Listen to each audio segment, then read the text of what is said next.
पुण्यातला मराठा समाज ताकदीने एकत्र आलाय आणि मराठा समाज या आरक्षणाच्या लढाईत राज्यातला हे मराठा एकत्र आलाय, ही जिंकणार आहे मराठा समाज लढाई.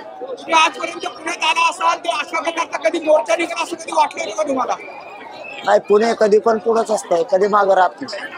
आता आम्ही त्यांच्या दारातून चाललोय, तर पुण्यातील बांधव स्वतःच्या हातातले कामात तुटून पडलाय आशीर्वाद द्यायला येण्यासाठी आणि पाठिंबा देण्यासाठी. रस्त्यावर पुणे जिल्ह्यातला मराठा समाज लाखोच्या संख्येने उभा आहे.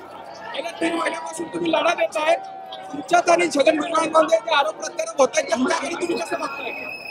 जाऊ दे, त्याला कामच तेवढं आहे आता, त्याचं जाऊ दे. काही तासांमध्ये मुंबईत जात आहात तर अशा प्रकारची राज्य सरकारकडे काय अपेक्षा होत्या तुम्हाला? शांततेत जाणार आम्हाला नकोसन आम्ही तिथं कायद्याच्या नियमाच्या अधीन राहून काय करणार आहे.